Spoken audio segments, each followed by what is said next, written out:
descanso. Para a primeira turma do Tribunal Superior do Trabalho, a exigência prevista em norma coletiva é válida. Detalhes com Renata Gorga. Segundo o Sindicato dos Empregados no Comércio do DF, a norma coletiva estipulava que as lojas só poderiam abrir aos domingos e feriados se estivessem com as contribuições sindicais em dia e apresentassem o certificado em local visível para fiscalização. No TST, a primeira turma confirmou a validade da norma coletiva e condenou a Renner a pagar multa. A decisão foi unânime. Justiça determina que governo conclua a obra de abastecimento de água em escola indígena no Maranhão. A ação partiu do Ministério Público Federal. Repórter Vanessa Pereira. Em 2021, a Secretaria de Educação do Maranhão começou a construção do poço artesiano na terra indígena Cricate, no município de Sítio Novo. No entanto, até hoje a obra não foi concluída. Agora, com a decisão da Justiça Federal, o governo do Maranhão tem até 3 meses para terminar a obra e instalar sistemas de monitoramento da qualidade da água. Em caso de descumprimento, a multa diária é de R$10 mil. Você acompanha outras notícias do Judiciário em 104,7 FM para o Distrito Federal e em torno. Ou pelo canal 1.3 da TV aberta em Brasília. Ouça também pelo TuneIn de qualquer lugar do mundo. E baixe agora o TV Justiça Mais, disponível na loja de aplicativos do seu celular. Uma boa noite. E até amanhã. Notícias do Poder Judiciário, uma produção da Rádio Justiça, Supremo Tribunal Federal.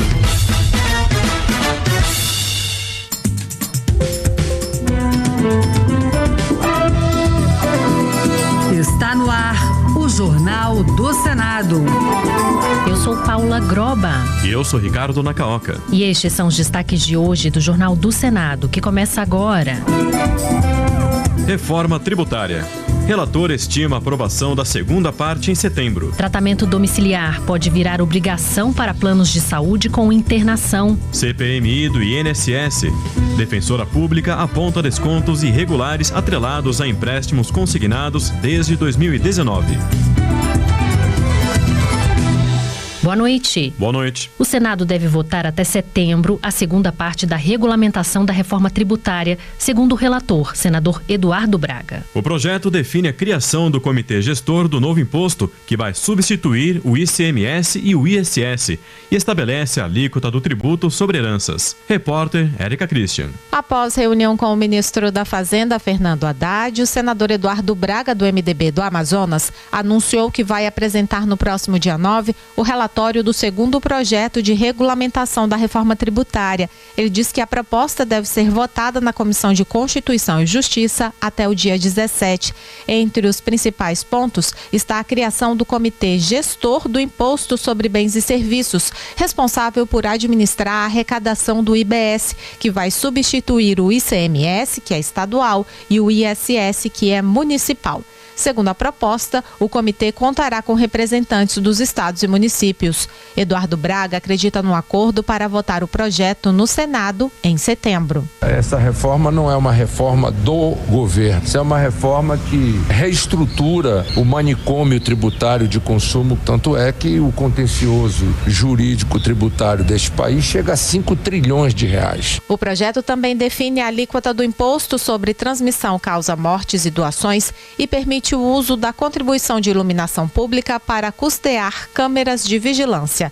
Eduardo Braga ressaltou que a aprovação dessa proposta vai ter impactos positivos para a economia do país. São muitas as modernidades, muita simplificação, muita transparência, muita segurança jurídica. Eduardo Braga antecipou que deverá acatar no relatório diversas sugestões de mudanças. Por isso, o projeto deverá retornar à Câmara dos Deputados. E durante uma audiência na comissão mista da medida provisória que define novas regras de tributação de aplicações financeiras e ativos virtuais, representantes de entidades que operam nesse setor alertaram que a padronização em 17,5% das alíquotas vai encarecer os produtos oferecidos aos consumidores. Na próxima semana, a comissão mista que analisa a MP vai discutir o fim da isenção para investimentos como as letras de crédito do agronegócio e imobiliário. Repórter Alexandre Campos. Diego Pérez, da Associação Brasileira de Fintech, Fintex, que representa as instituições que atuam na intermediação entre credores e devedores no mercado de crédito, meios de pagamento, investimento e empréstimo, afirmou que a equiparação dessas entidades com os bancos e a elevação de 9% para 15% da alíquota da contribuição social sobre o lucro líquido podem prejudicar milhões de brasileiros que, há algum tempo, não tinham acesso aos serviços do setor financeiro. Eduardo Alcebiades, da Zeta, empresa que representa Fintex, também reclamou da medida. Uma pesquisa realizada pela Mastercard perguntando para os clientes de Fintex, 58% deles no Brasil disseram que eles tiveram acesso, por conta das Fintex, pela primeira vez a produtos e serviços que antes estavam indisponíveis para eles. O texto da medida provisória também prevê que 6% do que as bets arrecadarem deverão ser destinados à Seguridade Social para financiar ações de saúde. Fernando Vieira, do Instituto Brasileiro de Jogo Responsável, lamentou que tenha se criado na sociedade a ideia de que a tributação do setor vai resolver os problemas do país. Para ele, o governo deveria combater quem atua ilegalmente, medida que, segundo Robinson Barreirinhas, da Receita Federal, também está prevista na medida provisória. Planos de saúde que incluem internação poderão ser obrigados a oferecer a cobertura domiciliar aos seus beneficiários. Este é o objetivo de um projeto aprovado pela Comissão de Assuntos Sociais. Repórter Marcela Diniz. O projeto obriga as operadoras de planos de saúde a fornecerem assistência domiciliar ao paciente que deixou uma internação hospitalar para continuar se tratando em casa. No relatório, o senador Flávio Arnes, do PSB do Paraná, argumenta que as despesas de um paciente residencial chegam a ser 60% menores em comparação com um internado em hospital. Ele citou que a internação domiciliar já é garantida pelo SUS, mas que por falta de obrigatoriedade, não são todos os planos de saúde que oferecem esse cuidado. Apesar de não haver obrigatoriedade, muitas operadoras de planos de saúde privados já oferecem a internação domiciliar aos seus beneficiários. Entre aquelas que não oferecem o serviço, muitas tiveram de prover esse tipo de cuidado de decorrência de decisões favoráveis a beneficiários que demandaram esse tipo de atenção judicialmente. O projeto do senador Romário, do PL do Rio de Janeiro, poderá seguir diretamente para a Câmara dos Deputados, a menos que haja pedido de senadores para votação no plenário. E a Comissão de Direitos Humanos aprovou mais 2 projetos que beneficiam as mulheres vítimas de violência. Elas terão prioridade em atendimento psicológico no SUS e o atendimento feito exclusivamente por mulheres. Repórter Marcela Cunha. O primeiro projeto cria uma fila prioritária no SUS para mulheres que sofreram violência e garante que elas tenham acesso mais rápido à assistência psicológica e social e também a cirurgias plásticas reparadoras. O projeto original focava nas vítimas de agressão que resultassem em dano físico ou estético, mas foi modificado pela relatora, a senadora Augusta Brito, do PT do Ceará, para quem, independentemente de sequelas visíveis, os traumas psicológicos podem ser tão ou mais graves. O outro projeto assegura atendimento de saúde preferencialmente feminino para mulheres que sofrem violência doméstica e familiar. O objetivo é garantir que as vítimas se sintam mais confortáveis, como defendeu a senadora Damares Alves, do Republicanos do Distrito Federal. Ela já está tão machucada que ela quer um abraço e ela se sente mais identificada como uma profissional mulher. Então, garantir a ela esse direito de poder escolher, eu quero aquela médica cuidando de mim, não aquele médico, nesse momento de vulnerabilidade, extrema vulnerabilidade. Os projetos seguem para análise da Comissão de Assuntos Sociais. O senador astronauta Marcos Pontes, do PL de São Paulo, defendeu o fim do foro privilegiado e a anistia aos envolvidos nos atos de 8 de janeiro. Ele também criticou as decisões individuais dos ministros do STF, que, segundo ele, prejudicam o país. A gente tem discordância, sem dúvida tem, aqui é uma casa plural, mas essa discussão é válida para o país. O que não pode é, depois que a gente toma uma decisão aqui, essa decisão ser modificada por um juiz do STF. E o presidente do Senado, Davi Alcolumbre, informou que a casa ingressou no Supremo Tribunal Federal com recurso em que questiona as medidas cautelares contra o senador Marcos Duval, do Podemos do Espírito Santo. Marcos Duval está cumprindo decisão do ministro Alexandre de Moraes com o uso de tornozeleira eletrônica e o recolhimento domiciliar noturno. O parlamentar capixaba também está com suas redes sociais bloqueadas por determinação do ministro do STF. A defensora pública Patrícia Betim Chaves foi a primeira a depor na CPMI do INSS. Ela informou que desde 2019, a Defensoria já recebeu cerca de 500 casos de descontos irregulares e que integrou um grupo de trabalho criado naquele ano para tratar do assunto. A comissão também ouviu em sessão secreta o delegado da Polícia Federal, Bruno Bergamaschi, responsável pela condução do inquérito da Operação Sem Desconto. Repórter Rodrigo Rezende. Patrícia Betim Chaves fez parte de um grupo de trabalho sobre o assunto criado em 2019 e já extinto, composto pela própria DPU, pelo Ministério Público, representantes do INSS e outros órgãos de controle. Patrícia afirmou em resposta ao relator da CPMI, Alfredo Gaspar, do União de Alagoas, que casos individuais já vinham desde 2019 e que pelo menos 500 cidadãos recorreram à Defensoria Pública em casos do tipo. Pelo que eu tenho conhecimento, os descontos regulares de entidades associativas ocorrem, pelo menos na Defensoria Pública da União, desde 2019. A senhora pode taxativamente dizer os descontos irregulares só começaram a partir de 2019? Isso eu não tenho como afirmar. Patrícia Betim também foi questionada sobre o acordo do qual a DPU fez parte de ressarcimento dos valores cobrados indevidos aos aposentados.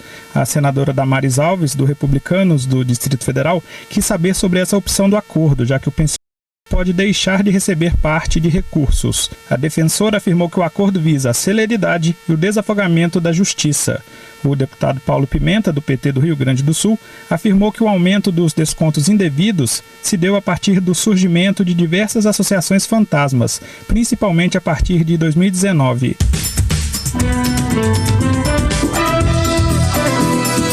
Com trabalhos técnicos de João Lira, o Jornal do Senado fica por aqui. Acompanhe agora as notícias da Câmara dos Deputados. Boa noite. Boa noite e até amanhã.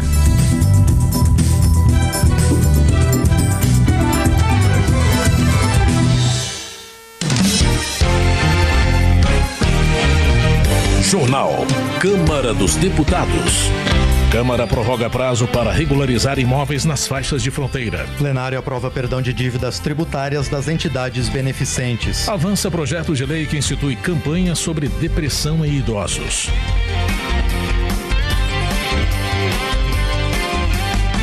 Boa noite.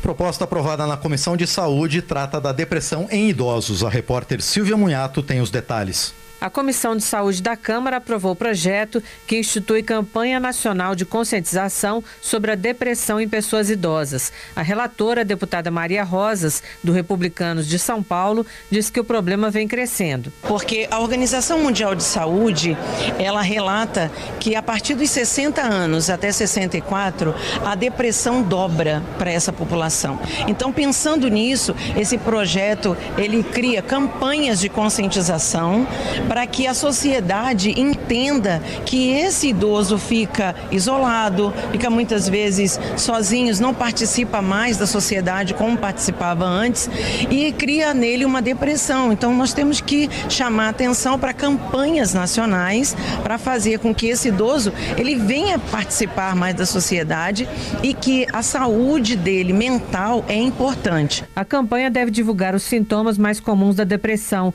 como hipersonia ou insônia, alteração nos hábitos alimentares e irritabilidade repentina. Também deverão ser criados canais institucionais. Deixando o salão da igreja por uma outra porta.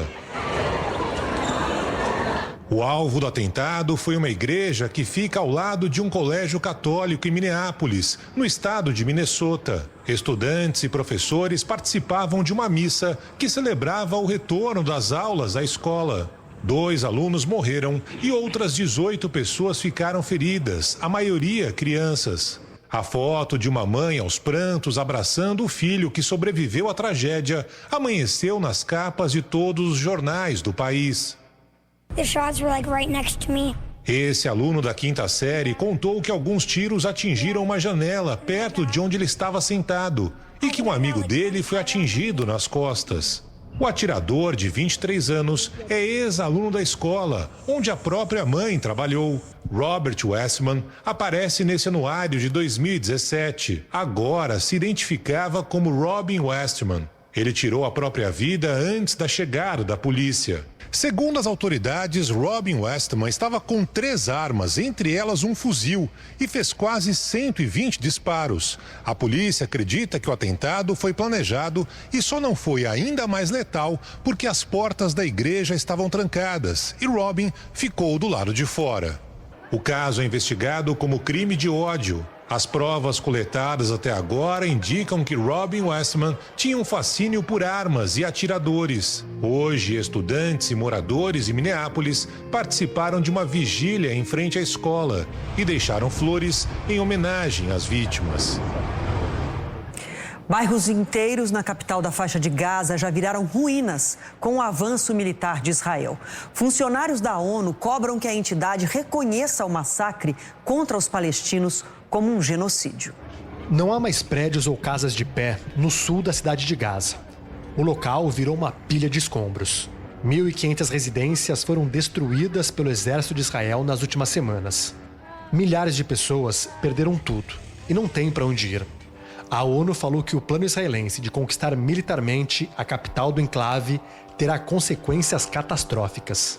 Desde o início dos bombardeios, já são mais de 62 mil palestinos mortos, a grande maioria mulheres e crianças, quase 200 mil feridos e um povo forçado constantemente a se deslocar internamente para locais sem a mínima estrutura para a sobrevivência humana. 500 funcionários do Alto Comissariado para Direitos Humanos das Nações Unidas exigem que a instituição reconheça o que acontece em Gaza como um genocídio. A carta adverte que o silêncio mina a credibilidade internacional para a proteção dos direitos humanos.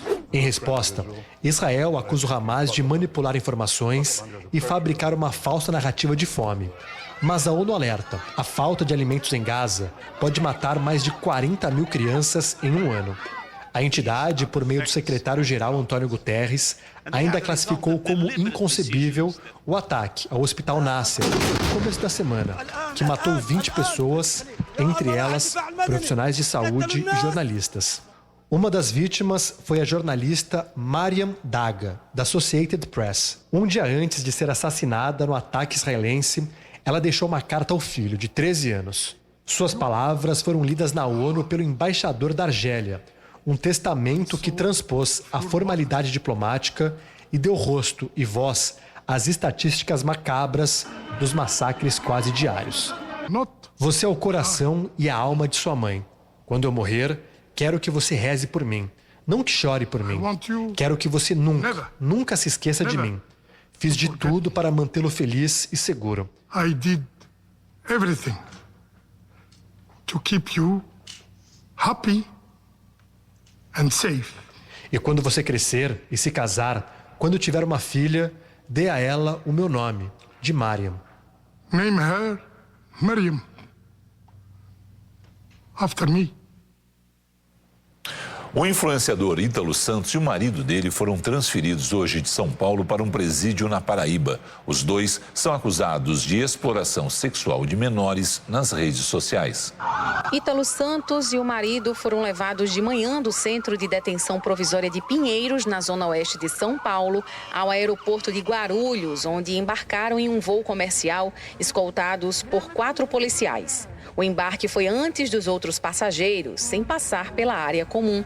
Ítalo e Israel ocuparam as 2 últimas poltronas do avião e ficaram entre 2 policiais, um em cada fileira. Na hora do embarque, eles permaneceram abaixados. Assim que o avião pousou no final da tarde, uma equipe de policiais já estava a postos na pista. Enquanto isso, aqui no avião, dá uma olhada a situação. Ítalo e Israel desembarcaram primeiro pela porta traseira do avião.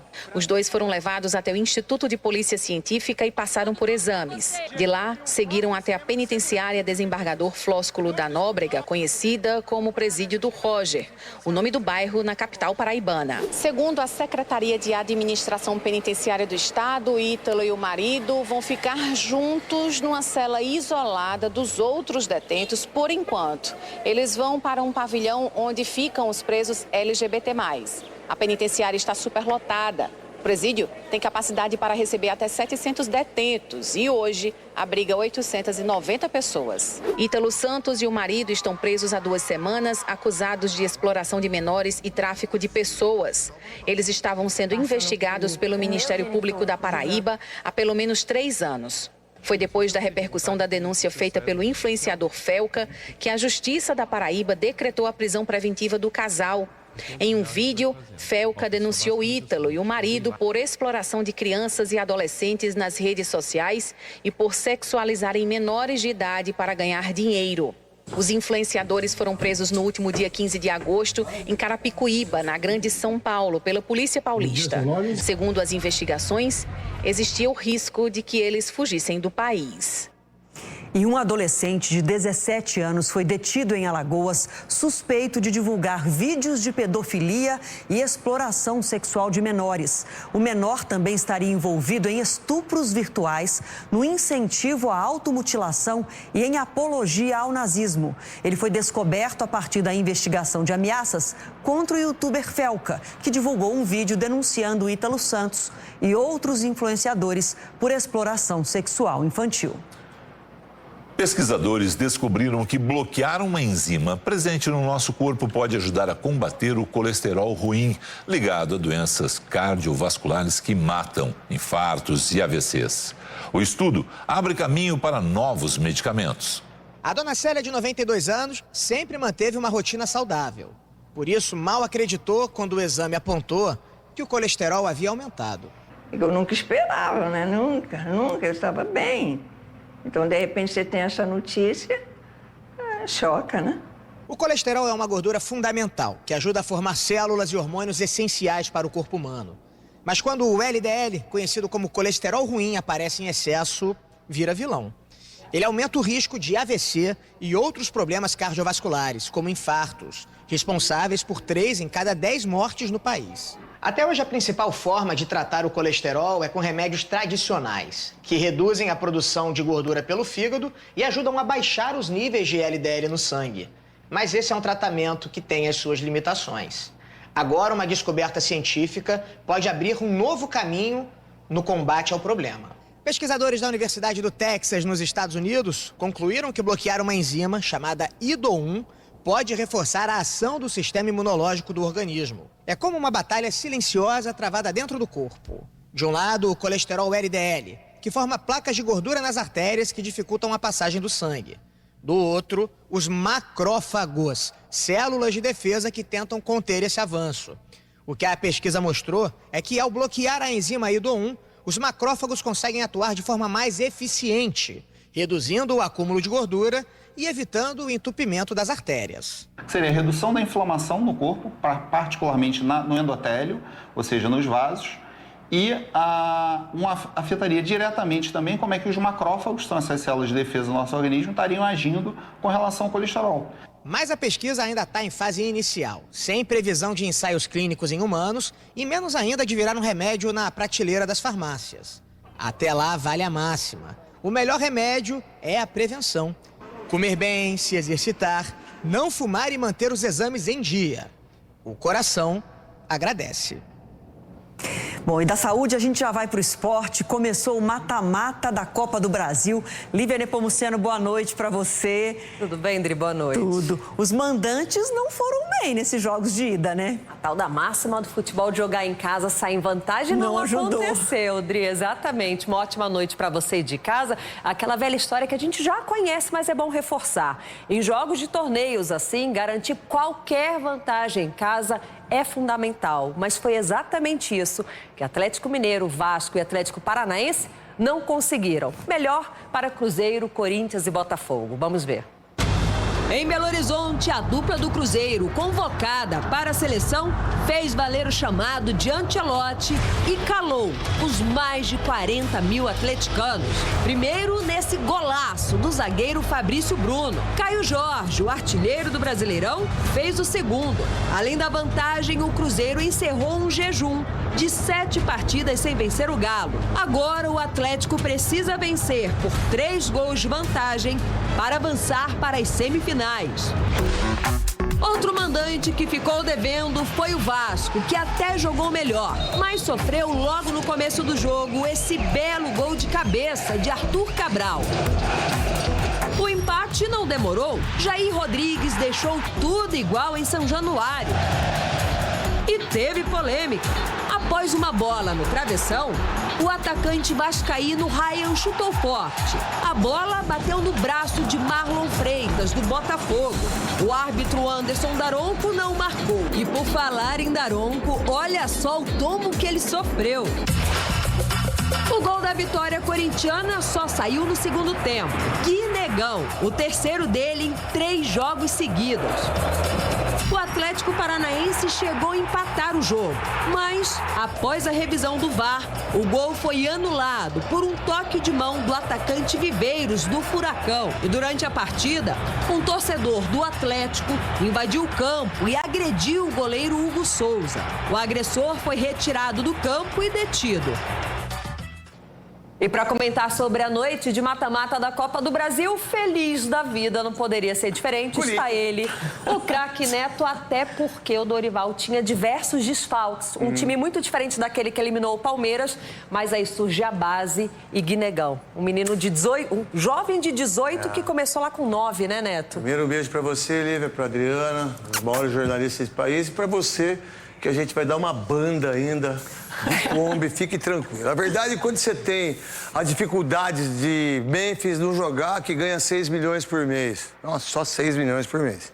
Aí o Roberto machucado, aí você tem Ranieri machucado, aí você tem Carrilho que operou, você tem um monte de jogadores com determinados problemas, tanto é que o Mateuzinho teve. E aí quem salvou o Corinthians, não só em termos de 3 pontos, Lívia, em termos de dinheiro, porque o que o Duílio fez com o Corinthians, quando ele saiu antes de perder, né, a eleição, ele vendeu todos os jogadores da base. E a solução do Corinthians sempre foi a base no seu terrão. E o Guinegão, um menino de desde os 9 anos, menino maravilhoso, fez 3 gols consecutivos, né? Um contra o Bahia de bicicleta, outro contra o Vasco, e também esse gol importantíssimo para o Atlético Paranaense, que pode dar classificação no dia 10 de setembro, um dia depois do meu aniversário. Bom presente. O Vasco reclama de um pênalti. Foi ou não foi pênalti? Primeiro, boa noite para o senhor, noite. tá? Espero que o senhor esteja muito bem, que eu sou apaixonado por você. É o seguinte, para mim não foi pênalti, porque o braço dele está colado ao corpo, ele não teve a intenção nenhuma, não tinha amplitude do braço, não foi pênalti para mim, e o 1-1 foi muito bom para o Botafogo. Vamos falar do Clássico Mineiro? 2-0. Você que é uma mineira maravilhosa, não tenha dúvida nenhuma. Claro, eu tenho que puxar o assunto para mim. Lógico. Vamos lá, 2-0 para o Cruzeiro, como a Lívia mostrou aí, dentro da Arena do Galo. Certo. É o fim da linha para o Cuca. Tá balançando, né? A verdade, o Cuca já vem balançando há um bom tempo, né? Ele teve uma cirurgia também no ombro, né? Que ele fez. Perder um clássico como esse é como perder o Grenal, é como perder Paysandu e Remo, Flamengo e Fluminense, Corinthians e Palmeiras, já que o time do Atlético tá mal pra caramba no Campeonato Brasileiro. 2-0 foi pouco. O Cruzeiro é um dos grandes clubes de futebol brasileiro e com certeza eu acho que vai dar Cruzeiro e Corinthians nessa aí para ver quem vai para a final. Neto, sempre bem-vindo aqui no Jornal da Band. Eu volto daqui a pouquinho, Adriana e já. O Felipe. Beijo, craque Neto. Beijo para você. Tchau, tchau. Até semana que vem para você, hein? Tá bom. Vamos seguir com outros assuntos de hoje. Os depoimentos da CPI do INSS, que investiga o roubo contra os aposentados, começou a ouvir hoje os primeiros depoimentos. Uma defensora pública disse que os descontos nos benefícios aconteciam sem nenhuma fiscalização. Uma sessão marcada por troca de acusações entre parlamentares da base do governo e oposição. A relação direta que existe entre as entidades fantasmas cadastradas durante o governo Bolsonaro e a explosão dos descontos sem autorização. Não tem nenhum requerimento de informação, nenhum pedido de CPI, nenhuma ida à tribuna atribuindo corrupção naquele momento em relação ao INSS e conivência do INSS com os sindicatos ligados ao PT. Não houve, pelo contrário. O primeiro depoimento à CPI do INSS mostrou o que os parlamentares chamaram de apagão na fiscalização. A responsável pelos casos de revisão previdenciária da Defensoria Pública da União disse que até março do ano passado, sindicatos e associações conseguiam descontos de aposentados e pensionistas, praticamente sem checagem de ninguém. Esse filtro era feito pelo INSS através de suas instruções normativas internas. Então, era feito pelo INSS, porque o INSS tem a peculiaridade, na verdade, a obrigação de efetuar esse tipo de desconto associativo. Num depoimento sigiloso, o delegado que investigou o caso, Bruno Bergamaschi, disse aos parlamentares que a Polícia Federal pode indiciar mais de 100 pessoas. As fraudes envolvendo empréstimos consignados estão na mira da comissão.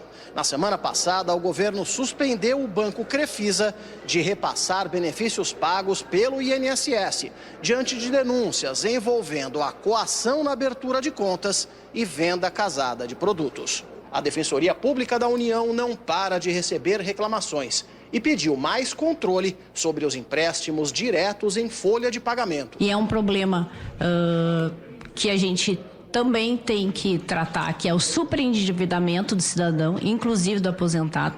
A gente tem que abordar também a questão do assédio aos aposentados e pensionistas. É uma questão que a gente tem que abordar. Outra questão é por que esses descontos devem ser feitos em folha. A presidente da Crefisa deve ser ouvida na CPMI. A convocação de Leila Pereira deve ser votada nos próximos 15 dias. O INSS se transformou em uma verdadeira mina de dinheiro para quem age de forma irregular, explorando os aposentados e pensionistas. No caso da Crefisa, as denúncias são gravíssimas. Sobre as denúncias, a Crefisa divulgou a seguinte nota, abre aspas, o Banco Crefisa repudia a conduta adotada pelo Grupo Bandeirantes, que vem há vários dias publicando notícias diversas sobre o Banco Crefisa com o nítido objetivo de prejudicá-lo. Essa conduta já foi percebida por todo o mercado. O assunto que deu origem à série de matérias que vem sendo produzidas pelo Grupo Bandeirantes já foi devidamente esclarecido pelo Banco Crefisa.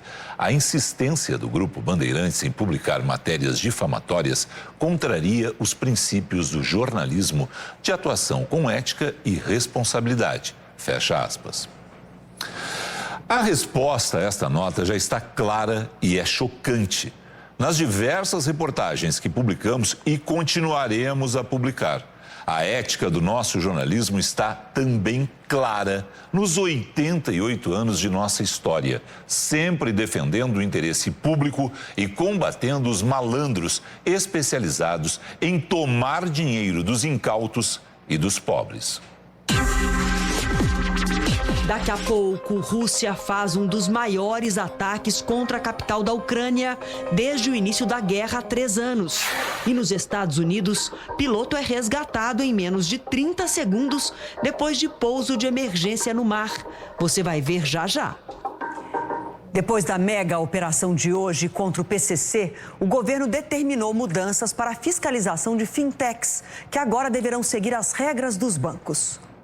O governo reuniu ministros para anunciar os resultados da operação desta quinta-feira, que desarticulou um esquema bilionário de lavagem de dinheiro do PCC. Hoje nós deflagramos talvez uma das maiores operações, talvez não, com certeza, uma das maiores operações da história contra o crime organizado, sobretudo em sua atuação no mercado legal. Também participaram o ministro da Fazenda, Fernando Haddad, o diretor da Polícia Federal, Andrei Rodrigues, e a subsecretária da Receita Federal, Andréa Costa Chaves, que afirmou que as facções criminosas invadiram o mercado financeiro. Nós estamos falando da economia real.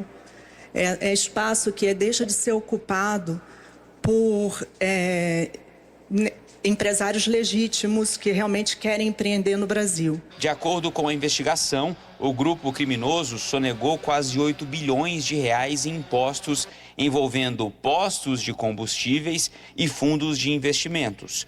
Só entre 2020 e 2024 foram movimentados 52 bilhões de reais por fintechs e fundos de investimentos que atuavam como bancos paralelos da facção. O ministro da Fazenda determinou que a partir desta sexta, as fintechs serão obrigadas a cumprir as mesmas exigências dos bancos. A Receita Federal passará a ter acesso às movimentações financeiras dos clientes. Em outra frente, o governo discute aqui no Ministério da Justiça um projeto de lei antimáfia que contaria com uma agência para atacar as organizações criminosas. A Polícia Federal é contra. A PF acredita que a ação de hoje demonstra que a atual estrutura é capaz de combater as facções. Então isso, ministro Lewandowski, demonstra mais uma vez a capacidade de cooperação, de integração entre diferentes agências para que conseguíssemos hoje fazer simultaneamente essa coordenação e essa deflagração de 3 importantes operações. O presidente Lula disse que o trabalho integrado permitiu chegar ao núcleo financeiro que sustenta práticas criminosas e afirmou que o objetivo é proteger o consumidor e a sociedade, fortalecendo a legalidade e a concorrência limpa no setor de combustíveis. No México, uma sessão no Senado terminou em troca de socos e empurrões. A briga foi entre o presidente da casa e um senador de oposição que reclamou de não poder discursar. Assessores e outros parlamentares levaram a pior e acabaram no chão. A confusão começou durante um debate em que oposicionistas defendiam a atuação dos Estados Unidos contra o narcotráfico, depois que o país mandou navios de guerra para a costa da Venezuela. Além de acordos importantes para abrir novos mercados, a missão brasileira que está no México conseguiu a adoção do visto eletrônico, que facilita a visita de turistas brasileiros ao país. O México é o segundo maior importador de carne brasileira, perdendo apenas para a China. E agora vai comprar também ração suína e ração bovina. O anúncio do acordo para abertura de mercado foi feito hoje pelo vice-presidente Geraldo Alckmin, que está à frente da missão de autoridades e empresários ao país. Em troca, o Brasil vai importar mais produtos mexicanos. Nós vamos abrir o comércio para o pêssego, o aspargos e os derivados de atum. O que nós queremos é ampliar essa corrente de comércio. Nós podemos ter uma boa complementariedade econômica. Grandes produtores de cana-de-açúcar, Brasil e México assinaram um memorando para começar o intercâmbio de tecnologias na produção de biocombustíveis. O México não fabrica etanol em grande escala. Eles precisam dessa tecnologia de ponta que nós temos, e isso é bom para nós, porque quanto mais o mundo utilizar etanol, melhor para o meio ambiente, mas melhor para nós, que nós vamos ter que produzir mais cana-de-açúcar. Hoje, Alckmin recebeu das mãos de Clara Molina, vice-governadora da Cidade do México, as chaves da capital mexicana. Após visitar monumentos na Praça Zócalo, Alckmin se reuniu com a presidente Cláudia Sheinbaum no Palácio Nacional. O governo brasileiro quer resolver também uma questão diplomática, o visto, que não é exigido para mexicanos irem até o Brasil, mas é necessário para que os brasileiros entrem aqui no México. A estimativa é que só no ano passado, cerca de 100 mil brasileiros deixaram de vir até aqui por causa do visto. Conseguiram um avanço. O visto exigido para entrar no país vai passar a ser eletrônico, o que agiliza o processo. Foi assinado também um acordo para cooperação na área de vacinas e regulação de medicamentos. A ideia é que os países trabalhem juntos a tecnologia mRNA, que ensina o sistema imune a se defender sem expor o corpo ao micro-organismo. A seguir, Supremo reforça esquema de segurança para o julgamento de Bolsonaro e mais 7 réus a partir da semana que vem. Donald Trump demite diretora de agência de prevenção de doenças que não apoia políticas defendidas pelo secretário de saúde. Nobel da Paz, jurista ucraniana, diz que Brasil pode ajudar a pressionar a Rússia a devolver crianças deportadas ilegalmente. Daqui a pouco no Jornal da Band. Até já.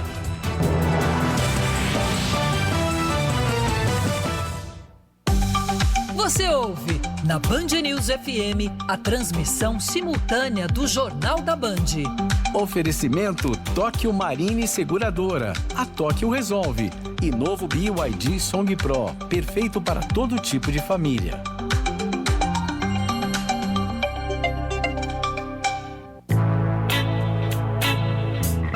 Sandra de Belém, que bateu o carro num poste. A Nicole da Tóquio Marine tem um recado pra você. Sandra, para mim e todos na Tóquio Marine, você é a pessoa mais importante do mundo. Cliente Tóquio tem acesso a serviços adicionais como lataria, rodas e suspensão e troca de para-choque. Seja importante como a Sandra. Faça um seguro alto Tóquio Marine. Tóquio Marine resolve. Fale com seu corretor. O registro do produto automático não representa aprovação ou recomendação por parte da SUSEP. O novo BYD Song Pro é perfeito para todo tipo de família. Para que adora estar conectada e também para que quer ficar offline. Prefere segurança? Ele tem assistência ao motorista com frenagem automática e autonomia de sobra para explorar novos destinos. Tudo isso por apenas R$ 199.990, mais supervalorização do seu usado e 1 ano de seguro total grátis. Aproveite! BYD é do Brasil. Consulte condições em byd.com.br. Desacelere, seu bem maior é a vida. 1 minuto para as notícias da sua cidade e da sua região.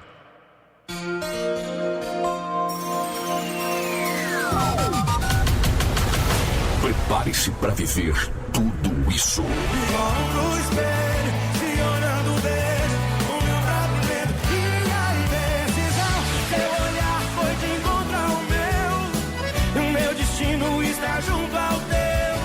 Turnê Jorge e Mateus 20 anos em Ribeirão.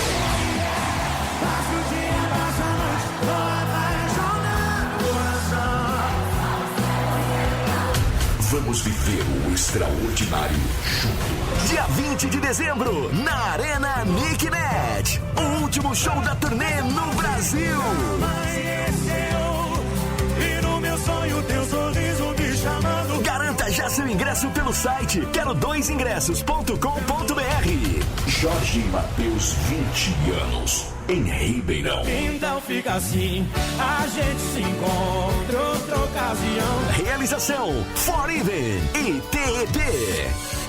Lorenzo Pasolini, prefeito de Vitória. Onde tem republicanos, o Brasil avança de verdade. Vitória alcançou uma marca histórica, mais de 70 dias sem homicídios. Algo inédito no Espírito Santo. Integração entre forças de segurança, tecnologia e ações sociais são parte de uma estratégia focada na preservação da vida. Vitória é referência nacional em segurança pública. Gestão eficiente é a nossa marca. Republicanos, 20 anos de trabalho pelo Brasil.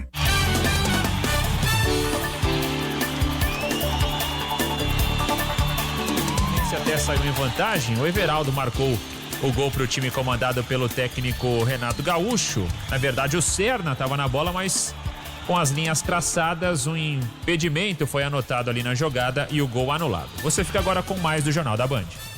O Supremo Tribunal Federal já reforçou o esquema de segurança para o julgamento do ex-presidente Jair Bolsonaro, que começa na semana que vem. O julgamento foi assunto de uma reportagem da revista britânica The Economist. Ao vivo de Brasília, Caian Messina tem todos os detalhes. Boa noite, Caian. Boa noite, Felipe. Boa noite a todos. Exatamente, o julgamento da terça-feira da semana que vem foi destaque na capa da revista. Jair Bolsonaro aparece pintado de verde e amarelo numa alusão ao chamado Viking do Capitólio, como ficou conhecido o homem que foi um dos símbolos da invasão ao Congresso americano em janeiro de 2021, depois da derrota de Donald Trump para Joe Biden. A revista disse que o Brasil dá uma lição de democracia para os Estados Unidos e que os dois países estão trocando de lugar. Os americanos estão mais corruptos, protecionistas e autoritários no governo Trump, enquanto o Brasil está disposto a proteger a democracia. O Supremo Tribunal Federal já reforçou o esquema de segurança para o julgamento da semana que vem. Pelo menos 30 policiais de tribunais de todo o país foram convocados. Eles já foram avisados que podem dormir dentro do próprio STF para que todo o efetivo fique à disposição. Voltamos a São Paulo. Obrigada, Caian. A Rússia fez hoje um dos maiores ataques contra a Ucrânia desde o início da guerra há 3 anos. A jurista ucraniana que venceu o Nobel da Paz em 2022 está em São Paulo e conversou com o repórter Felipe Peixoto sobre a ofensiva russa. Pelo menos 19 pessoas morreram hoje em Kiev. 4 eram crianças. A Rússia diz que o ataque foi contra estruturas militares. O presidente ucraniano afirmou que a Rússia não quer negociar o fim da guerra e prefere matar inocentes. Hoje, a Ucrânia atacou um navio russo e 2 refinarias de petróleo. Apesar da intermediação dos Estados Unidos, as tentativas de acordo para cessar fogo não evoluíram. Vamos conversar agora com a jurista ucraniana Oleksandra Matviichuk, uma das principais vozes do momento da defesa dos direitos humanos e também na denúncia dos crimes de guerra que ocorrem na Ucrânia. Ela está de passagem pelo Brasil, participou de um evento na Faculdade de Direito do Largo São Francisco, da USP, onde ela concede essa entrevista para a TV Bandeirantes. É possível dizer que a gente está perto do final desse conflito? This night, it was a horrible attack to my native city, Kiev, and to other Ukrainian cities. Russia sent 600 drones and dozens of rockets to hit residential buildings, schools, churches, hospitals, children's playground. Today, I started my morning in the beautiful São Paulo with checking the news. Do I still have a home to return? Whether or not my family, my colleagues are still alive, this is not a sign of peace. Sorry. E qual você considera o papel de outros países que não estão tão perto do conflito, que estão distantes da Europa, como o próprio Brasil? We have a lot of humanitarian problems which are urgent. For example, we have dozens of thousands illegally deported Ukrainian children to Russia. So, if Brazil will stood up their voice and tell Putin, let's return Ukrainian children to their parents, it will be a huge assistance. Uma decisão polêmica no governo americano. Susan Monares foi demitida do cargo de diretora do Centro de Controle de Doenças, órgão ligado à Secretaria de Saúde. O desligamento foi assinado pelo presidente Donald Trump. A demissão causou surpresa porque Monares, indicada por Trump, não ficou um mês no comando da autarquia. Ela teria se recusado a apoiar a política anti-vacinação do secretário de Saúde, Robert Kennedy Jr.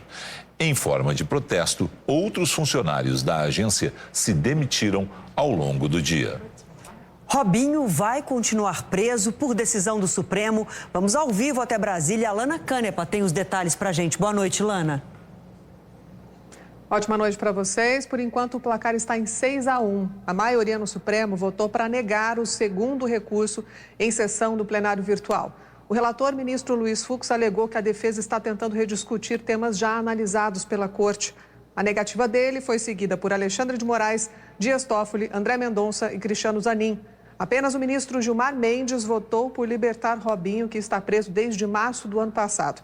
A votação termina amanhã. O jogador cumpre pena de 9 anos por estupro coletivo, crime cometido na Itália em 2013.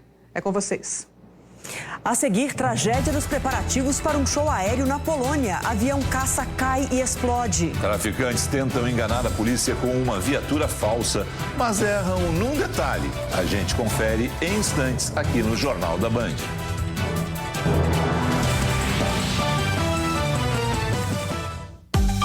Você ouve na Band News FM a transmissão simultânea do Jornal da Band.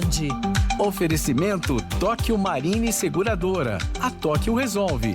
E novo BYD Song Pro. Perfeito para todo tipo de família.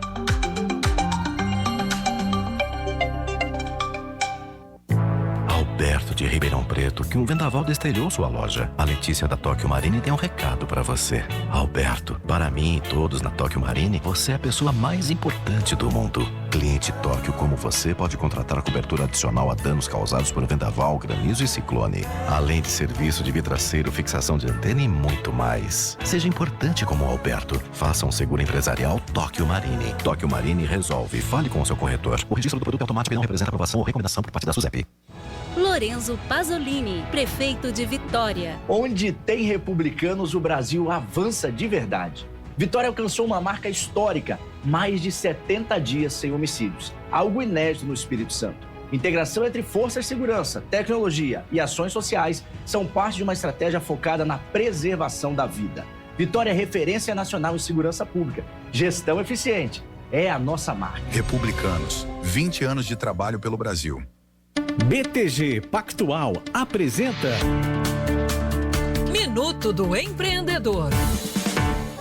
Eu sou o Sérgio Waibe e está começando agora o Minuto do Empreendedor. oferecido pelo Banco BTG Pactual, que quer ver o sucesso dos brasileiros, empresários, executivos e jovens empreendedores. Lorice Scalise, CEO da Roche. Eu queria que você desse dicas de valores, atributos que os jovens e os empresários devem exercer para, de fato, atingir o sucesso. Primeiro, eu diria que nada está pré-definido. Se você tem uma ideia, um sonho, algo que te incomoda, te inquieta, acredita, e é isso. Segundo, eu acho que a disciplina, ter foco, disciplina, persistência e resiliência nesse país é fundamental para qualquer empreendedor. Obrigado, Lorice Scalise, e este é o Minuto do Empreendedor, oferecido pelo BTG Pactual. Daqui a pouquinho você fica com mais um bloco do Jornal da Band, apresentação de Adriana Araújo e Felipe Vieira, nesta quinta-feira, dia 28 de agosto, e por aqui, claro, Jornal da Band sempre de segunda a sábado às 7h20 da noite. Agora, por 1 minuto e meio, você fica com as notícias da sua cidade e da sua região.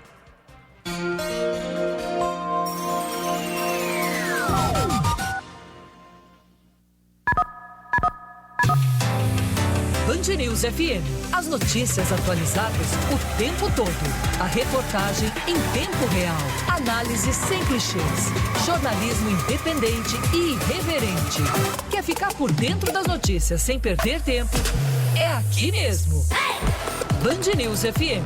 Em 1 segundo, tudo pode mudar. 11 irregularidades. O Supremo Tribunal Federal. O secretário de Segurança. Faz uma montanha. 2 dispositivos digitais. Andrea Bocelli, o tenor mais amado do mundo, está de volta em 2 únicas apresentações, dias 21 e 22 de novembro, na Mercado Livre Arena Pacaembu, em São Paulo.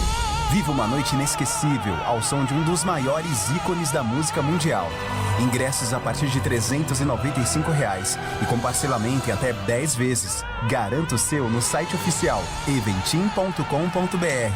Realização Dançar Marketing. ZYD 854, Rádio Band News FM São Paulo 96.9. No aplicativo Band Play e pela internet bandnewsfm.com.br. Band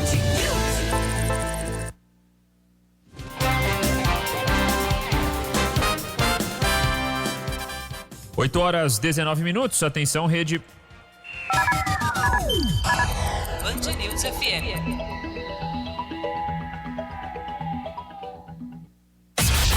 Rede Band News FM. Você sintoniza no rádio em São Paulo, Porto Alegre, Rio de Janeiro, Belo Horizonte, Curitiba, Salvador, Brasília, Fortaleza, João Pessoa, Manaus, Goiânia. E pela internet, no computador ou no aplicativo Band Play, no seu smartphone, você ouve em qualquer canto do planeta. Band News FM. Em 1 segundo, tudo pode mudar.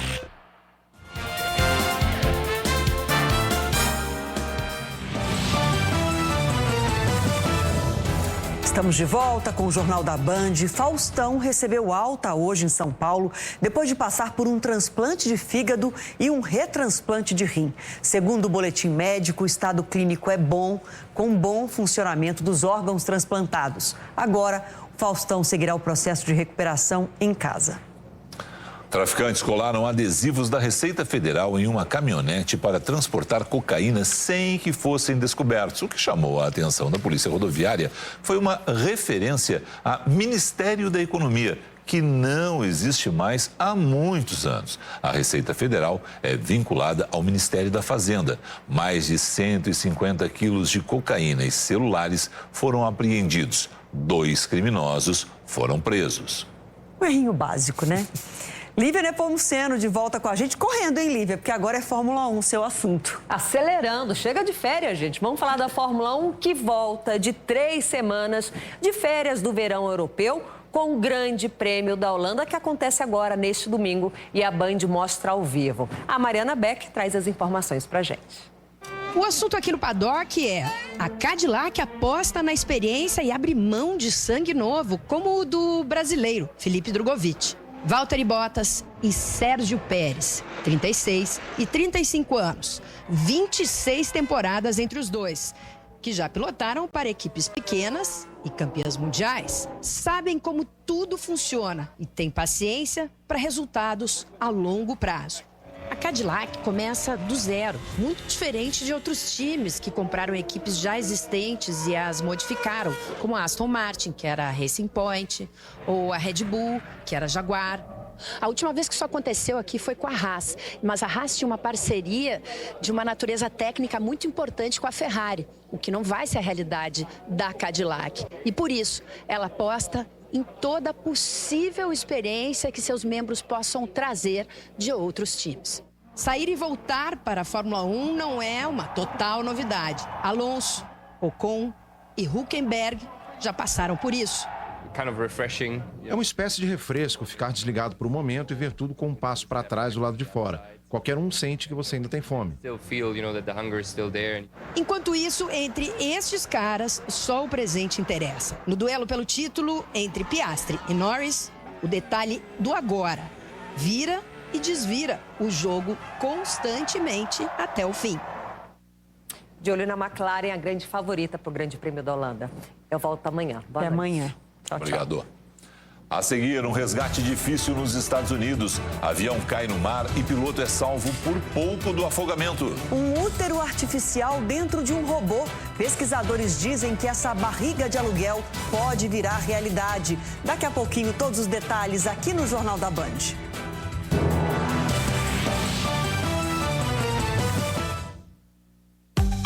Você ouve na Band News FM a transmissão simultânea do Jornal da Band. Oferecimento Tóquio Marine Seguradora. A Tóquio resolve. E novo BYD Song Pro. Perfeito para todo tipo de família.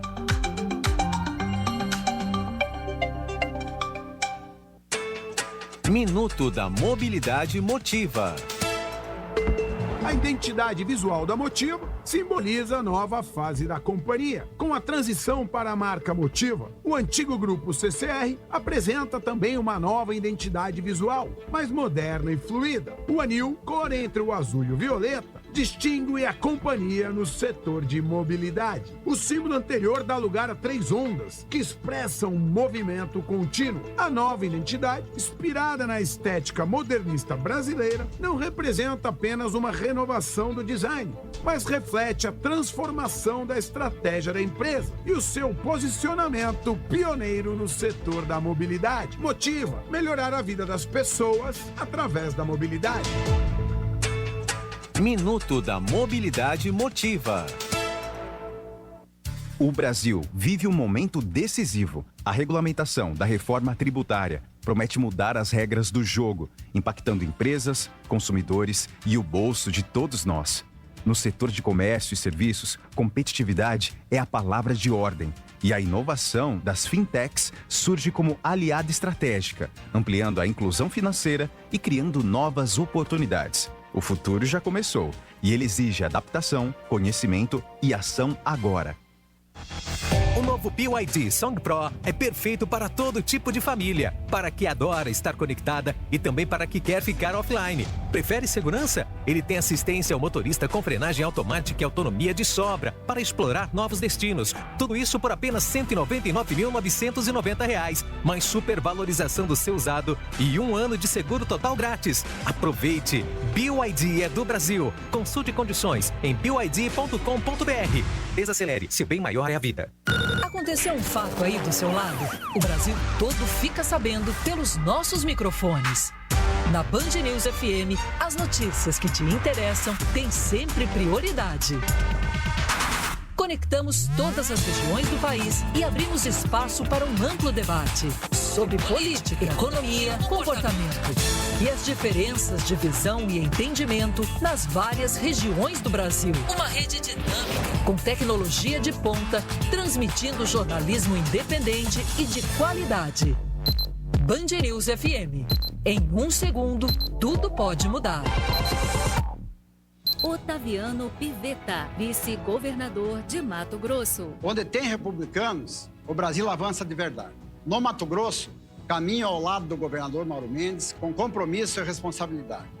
Elevamos o índice da educação de 22º para o 8º lugar no Brasil. Construímos 6 mil quilômetros de asfalto novo e estamos concluindo 6 grandes hospitais regionais. Feliz é ao republicano. Republicanos, 20 anos de trabalho pelo Brasil. BTG Pactual apresenta Minuto do Empreendedor. Eu sou o Sérgio Waibe e está começando agora o Minuto do Empreendedor, oferecido pelo Banco BTG Pactual, que quer ver o sucesso dos brasileiros, empresários, executivos e jovens empreendedores. Lorice Scalise, CEO da Roche. Eu queria que você desse dicas de valores, atributos que os jovens e os empresários devem exercer para, de fato, atingir o sucesso. Primeiro, eu diria que nada está pré-definido. Se você tem uma ideia, um sonho, algo que te incomoda, te inquieta, acredita, e é isso. Segundo, eu acho que a disciplina, ter foco, disciplina, persistência e resiliência nesse país é fundamental para qualquer empreendedor. Obrigado, Lorice Scalise, e este é o Minuto do Empreendedor, oferecido pelo BTG Pactual.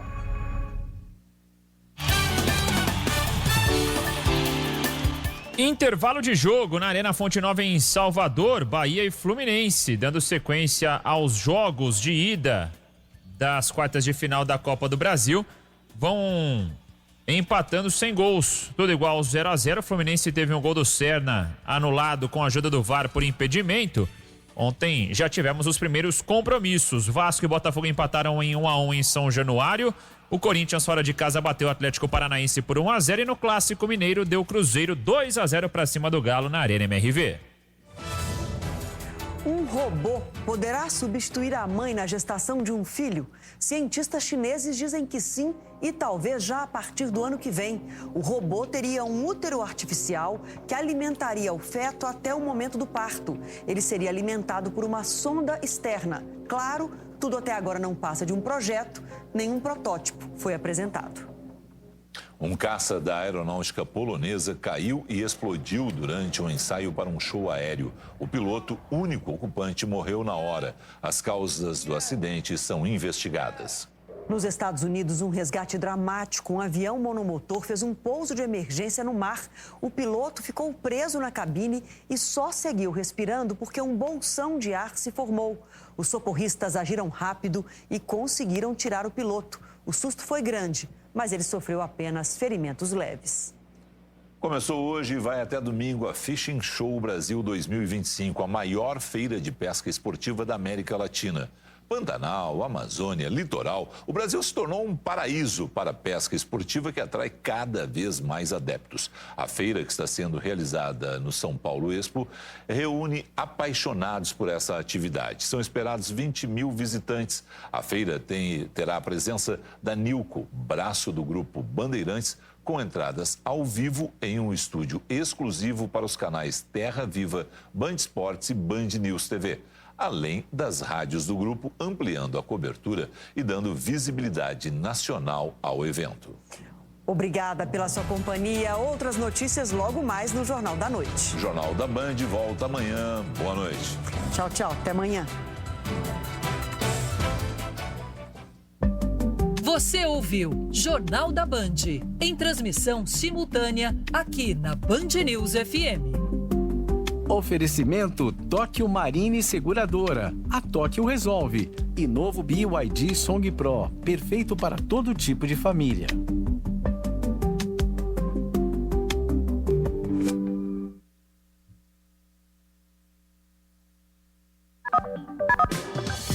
Giro Business, com Sérgio Waibe.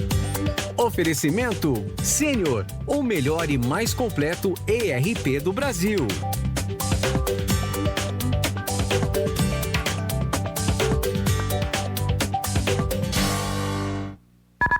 Estamos começando agora o Giro Business, numa versão especial, onde o tema é a transformação digital, algo presente na vida de todos. E na minha companhia, Tiago Trevisan, que é o diretor de tecnologia da Comgás. Falar de transformação digital e falar de Comgás é algo muito relevante pelo significado que gera, dada a penetração do setor de fornecimento de gás numa sociedade como a nossa. Falando de infraestrutura, de bastidores, como a transformação digital vem melhorando esse processo, gerando mais eficiência, produtividade, gerando economia e melhorando a vida do consumidor. Legal, Sérgio. Hoje a gente tem mais de 23 mil quilômetros de rede, quase 3 milhões de clientes, e alguns desses clientes já estão conectados com o Smart Meter, é um medidor inteligente. Então a gente consegue hoje coletar dado para tomar decisões inteligentes dentro da Comgás que impactam diretamente a vida do nosso cliente. Como exemplo interessante, entendendo o comportamento do nosso cliente, entendendo o comportamento de consumo, quando a gente identifica alguma coisa que está fora daquele comportamento, podendo ser inclusive um vazamento, segurança é um ativo importante para a gente, rapidamente a gente aciona um time nosso de campo. Então não seria surpreendente você receber uma ligação hoje da Comgás com um técnico nosso, um gasista nosso chegando até o local para identificar um comportamento que não é o padrão do seu cliente, podendo evitar um vazamento, mantendo os nossos clientes em segurança. Esses investimentos que são feitos em tecnologia e transformação, eles geram no final do dia economia para a companhia e para o cliente? A gente sempre busca por ser uma empresa mais eficiente que entregue melhor experiência para o nosso cliente. Trevisan, fico muito feliz na sua companhia de juntos promovermos conhecimento às pessoas que nos assistem na TV Band News e nos assistem e nos escutam na Rádio Band News sobre o tema transformação digital e o exemplo da Comgás promovendo valor a toda a cadeia. E é com ele que eu sigo aqui na coluna Giro Business. Nos negócios, assim como no esporte, estratégia e tecnologia fazem a diferença. Mas quem entende de esporte é o Guga Kirten. Para vencer uma partida de tênis, além de garra, você precisa de confiança, foco e, é claro, a estratégia certa e as melhores tecnologias. Na sua empresa, também é assim. Para conquistar a liderança, você precisa da Sênior e de um portfólio completo de soluções para a gestão. Sênior, o melhor e mais completo ERP do Brasil. 8h33. Agora a parte da Rede Band News FM fica com a transmissão obrigatória da Voz do Brasil. Pelo site da Band News e pelo aplicativo Band Play, você acompanha a reprise do programa O É da Coisa, com Alexandre Bentivolio e Arthur Couvre, ainda nesses dias de ausência do Reinaldo Azevedo, que volta na próxima semana. E na sequência da Voz do Brasil, por aqui você fica com o Band News na área, na companhia de Aline Fanelli e Cecim. Band News.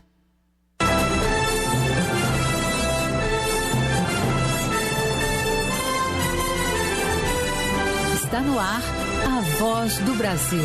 As notícias do governo federal que movimentaram o país no dia de hoje. Olá, boa noite. Boa noite para você que nos acompanha em todo o país. Quinta-feira, 28 de agosto de 2025. Vamos ao destaque do dia. 140 bilhões em prejuízo ao crime organizado. Mega operação da Polícia Federal e do Ministério Público Federal desarticula esquema envolvendo o setor de combustíveis. A organização comandava uma frota de 1.600 caminhões, ao menos 300 postos de combustíveis e até empresas do setor financeiro e de tecnologia. Raquel Mariano. O presidente Lula definiu as 3 operações como a maior resposta do Estado brasileiro ao crime organizado de nossa história. Já eu volto com mais informações. E o ministro da Justiça e Segurança Pública, Ricardo Lewandowski, explica como foi a atuação conjunta de diversos órgãos federais na investigação. Em entrevista à Voz do Brasil, ele fala da estratégia de inteligência para desarticular as ações de lavagem de dinheiro da organização. E sobre a PEC da Segurança Pública enviada pelo governo ao Congresso Nacional para ajudar em outras ações desse tipo. E ainda, presidente Lula recebe em Brasília o presidente do Panamá. Os dois países fecharam acordos nos setores portuário, agrícola e pecuário, além do reconhecimento da neutralidade do Canal do Panamá. O Brasil apoia integralmente a soberania do Panamá sobre o canal, conquistada após décadas de luta. Hoje, na apresentação da Voz do Brasil, Mariana Jungmann e Luciano Seixas. E acompanhe a gente ao vivo. Acesse radiogov.ebc.com.br ou canal Gov na sua TV aberta. O governo realizou hoje 3 operações de combate ao crime organizado. A operação integrada identificou a participação de fintechs, postos de combustível e até investimento em fundos financeiros para lavagem de dinheiro. A repórter Raquel Mariano está ao vivo e traz as informações. Boa noite, Raquel. Boa noite, Luciano, Mariana e ouvintes da Voz do Brasil. As ações batizadas de Quasar, Tank e Carbono Oculto foram realizadas pelo Ministério da Justiça e Segurança Pública e da Fazenda, a Receita Federal e diversos órgãos públicos. A Operação Quasar desarticulou um esquema bilionário de lavagem de dinheiro por meio de fundos de investimentos fraudulentos. Já a Operação Tank mirou uma rede que movimentou mais de 23 bilhões de reais no Paraná, com fraudes em postos de combustíveis e lavagem de dinheiro em empresas de fachada. E a Operação Carbono Oculto revelou um esquema bilionário de sonegação e lavagem, envolvendo importadoras, distribuidoras e até fintechs, usadas como bancos paralelos. Foram identificadas as compras e participações de um terminal portuário, 4 usinas produtoras de etanol, uma frota de 1.600 caminhões e mais de 100 imóveis, sendo 6 fazendas avaliadas em 31 milhões de reais e uma casa de 13 milhões de reais. O diretor-geral da Polícia Federal, Andrei Rodrigues, detalhou um pouco mais das apreensões. Foram 141 veículos apreendidos, além de 1.500 veículos que têm determinação judicial de sequestro, mais de 300 mil reais em dinheiro, bloqueio de mais de R$1 bilhão, bloqueio total de 21 fundos e ações em relação a 41 pessoas físicas, 255 pessoas jurídicas, apreensões de 192 ou sequestro de 192 imóveis, e 2 embarcações.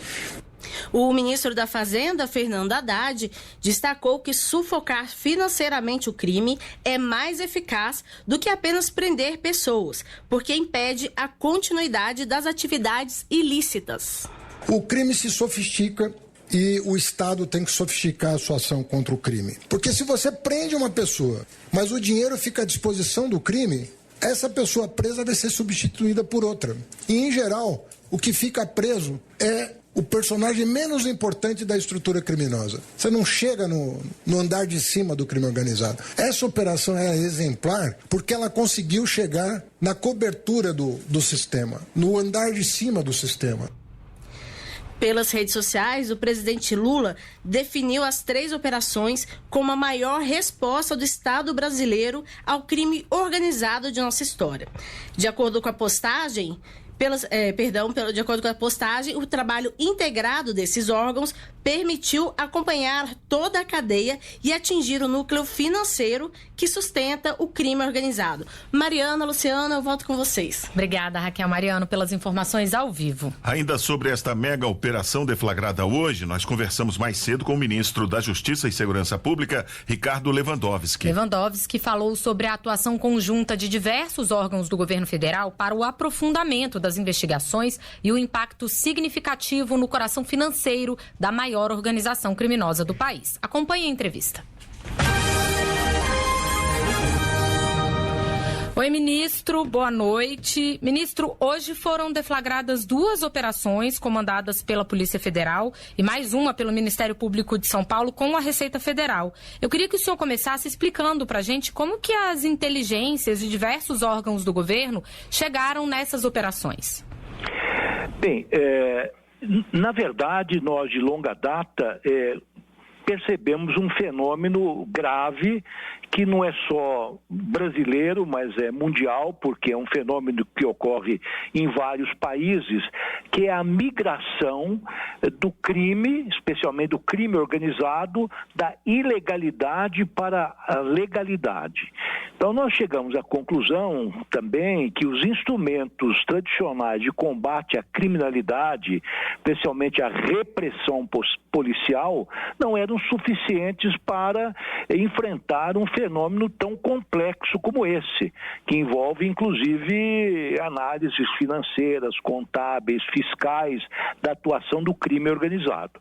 Então, no começo deste ano, em 17 de janeiro, nós criamos aqui no Ministério da Justiça e Segurança Pública um núcleo de combate ao crime organizado, para ter uma visão mais abrangente da atuação do crime organizado nos diversos setores. E no dia 5 de fevereiro de 2025, portanto, também no começo desse ano, nós fizemos uma primeira reunião focado num aspecto do crime organizado, era justamente a sua infiltração no setor de combustível, que infelizmente já estava bastante alargada esta infiltração. Nós fizemos uma primeira reunião, da qual participaram vários servidores aqui do Ministério da Justiça, especialmente da área de segurança pública, Polícia Federal participou, a Polícia Rodoviária Federal participou, participou também a Polícia Penal Federal, participou representantes participaram, como o Ministério de Minas e Energia, o CAD, a Receita Federal e o próprio COAF.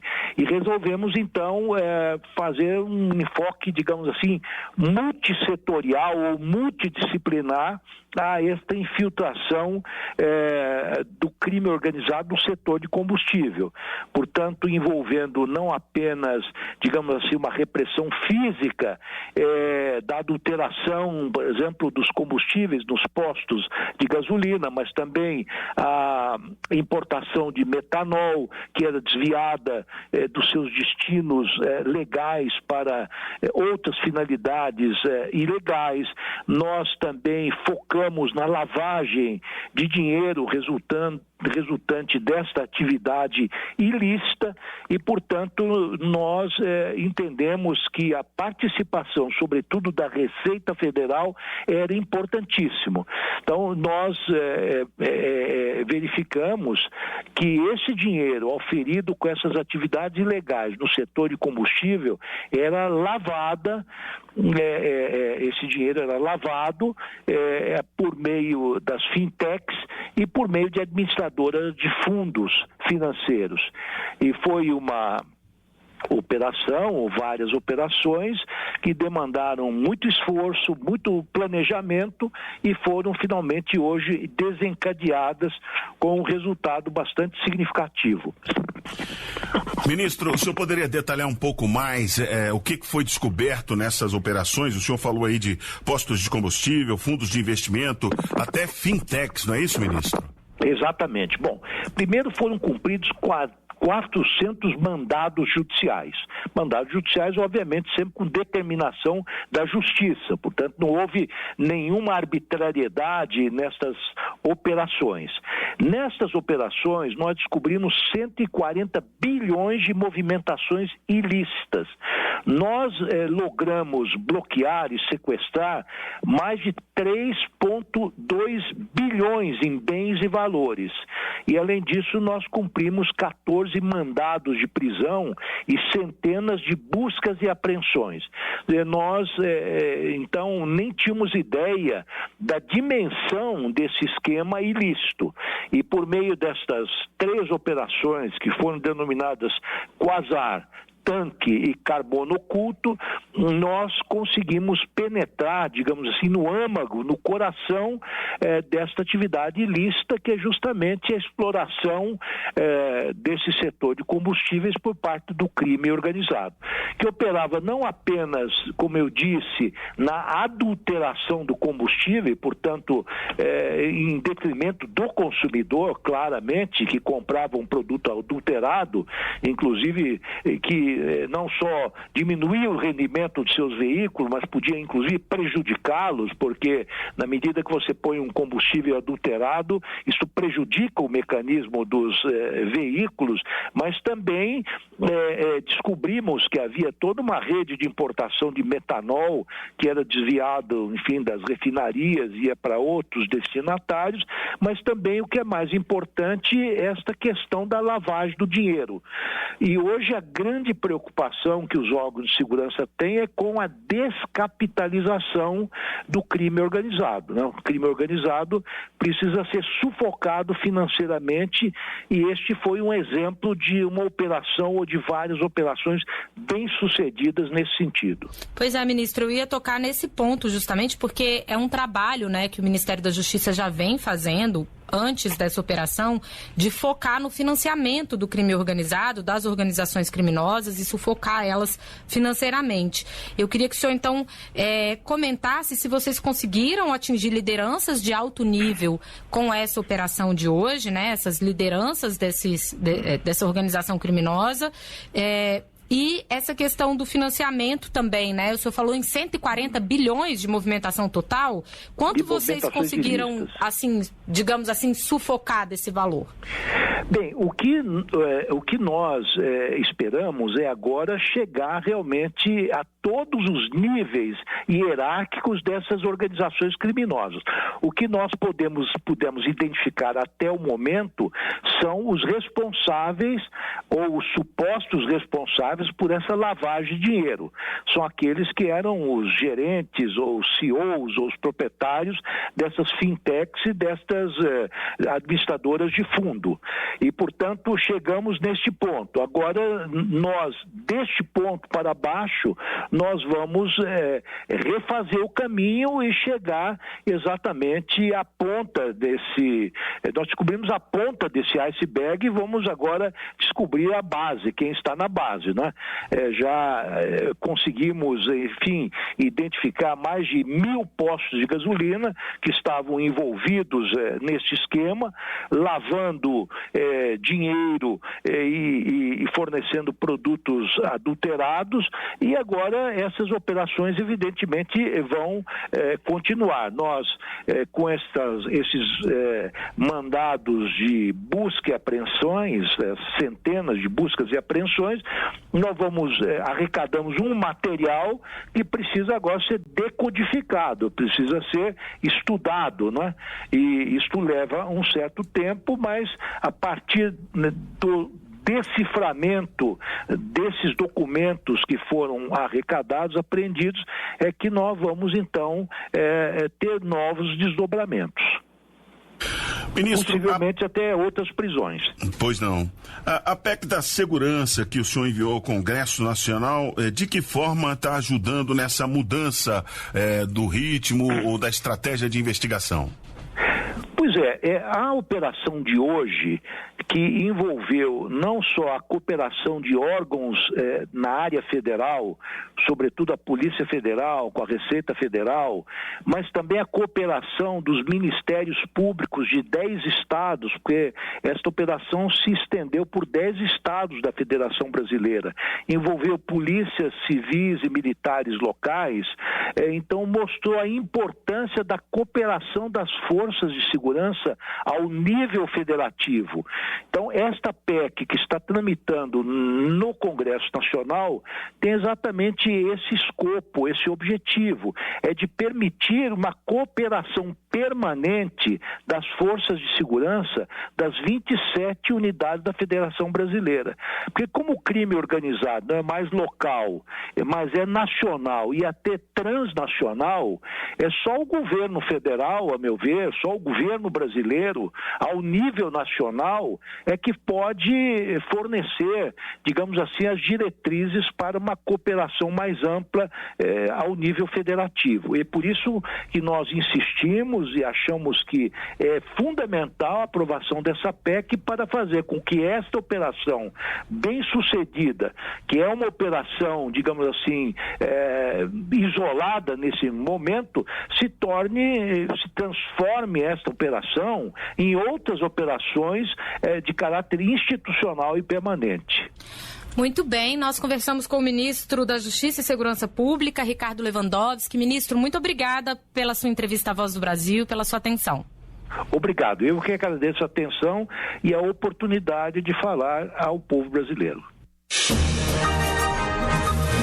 O presidente Lula comentou hoje a aprovação pelo Congresso Nacional do projeto que estabelece regras para a prevenção de crimes contra crianças e adolescentes em ambientes digitais controlados pelas grandes plataformas, as chamadas Big Techs. O texto obriga as plataformas a adotarem medidas que evitem a exposição a conteúdos ilegais ou considerados impróprios, além de mecanismos para a supervisão dos pais e responsáveis. O projeto deve ser sancionado pelo presidente Lula, que falou sobre a soberania digital do Brasil. Qualquer empresa, seja russa, chinesa, americana, uruguaia, boliviana, indonésia, qualquer empresa que estiver dentro do Brasil, esse país tem regulação própria, esse país tem constituição própria e todo mundo estará subordinado às regras que o Congresso Nacional aprovar e que a nossa Constituição garante. Porque nós queremos defender as crianças e os jovens brasileiros contra a mentira, contra o ódio, contra a xenofobia, contra o preconceito. E hoje pela manhã o presidente Lula recebeu no Palácio do Planalto o presidente do Panamá, José Raul Mulino. Durante o encontro foi assinado acordo na área de defesa para a venda de aeronaves produzidas no Brasil. Também serão comercializadas para o Panamá vacinas feitas pela Fiocruz. O Panamá é o principal parceiro comercial do Brasil na América Central. Em 2024, o comércio entre os dois países foi de 934 milhões de dólares, com superávit brasileiro. O Brasil exporta para aquele país principalmente petróleo e produtos manufaturados. Durante o encontro, o Brasil e Panamá assinaram 2 memorandos de entendimento. O primeiro visa fortalecer a cooperação do setor portuário e otimizar as exportações. O outro busca o desenvolvimento agrícola e pecuária entre as nações. Também foi firmado um acordo para a venda brasileira de 4 aeronaves para o Serviço Aeronaval do Panamá. E o potencial de crescimento entre os dois países foi um dos temas discutidos no Palácio do Planalto entre o presidente Lula e o presidente José Raul Mulino. O líder brasileiro detalhou essas trocas comerciais. Para impulsionar complementariedades econômicas, instruímos nossas equipes a avançar nas negociações de um acordo de comércio e de um acordo de promoção de investimentos. Cumprimentei também o presidente Mulino pela aquisição de 4 aviões Super Tucano da Embraer. Também a Fiocruz vai ampliar a capacidade panamenha de produção de vacinas e contribuir para o estabelecimento de um polo farmacêutico regional. O presidente Lula defendeu relações internacionais amigáveis e o multilateralismo e a soberania dos países. O Brasil apoia integralmente a soberania do Panamá sobre o canal, conquistada após décadas de luta. Há mais de 25 anos, o país administra o corredor marítimo com eficiência e respeito à neutralidade, garantindo o trânsito seguro a navios de todas as origens.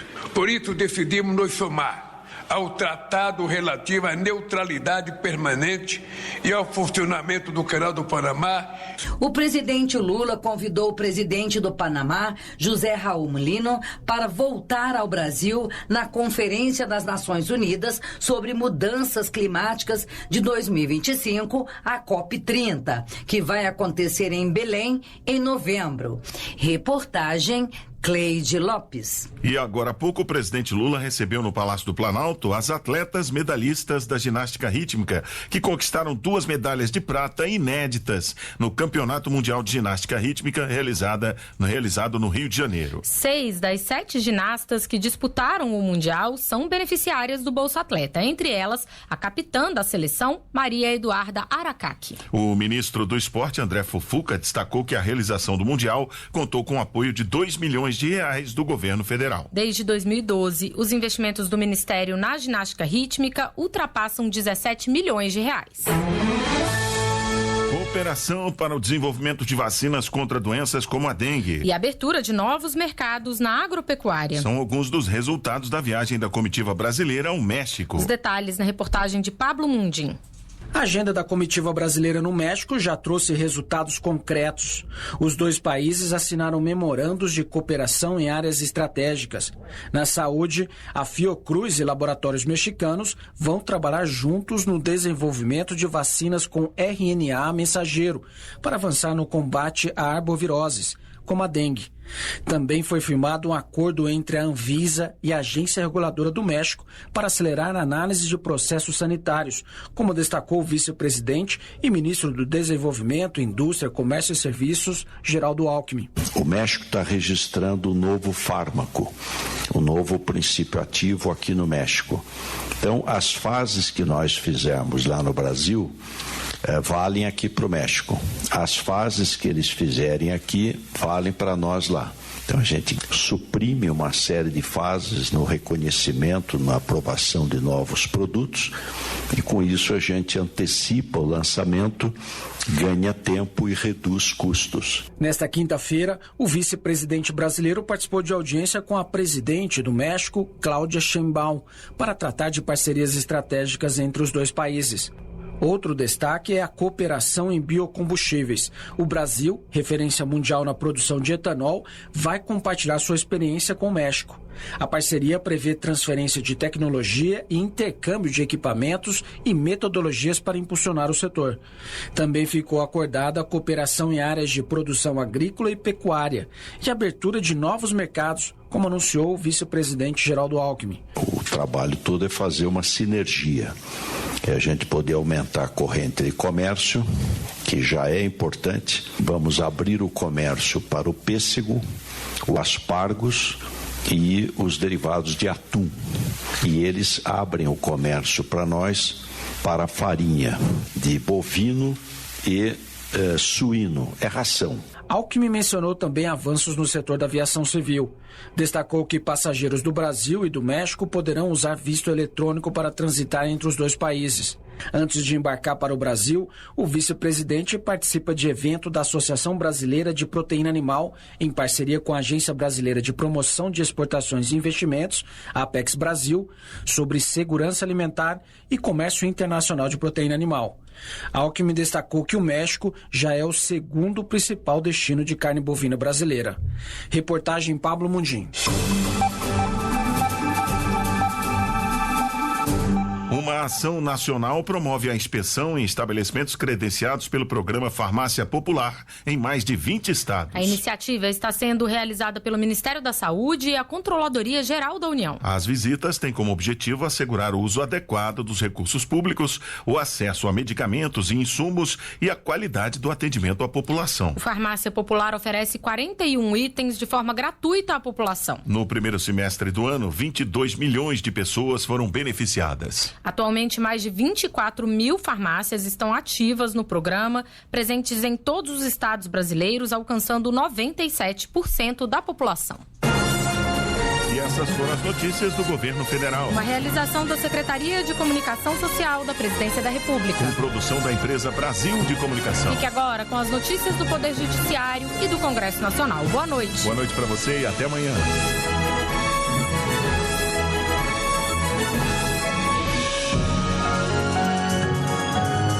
Voz do Brasil. Governo Federal.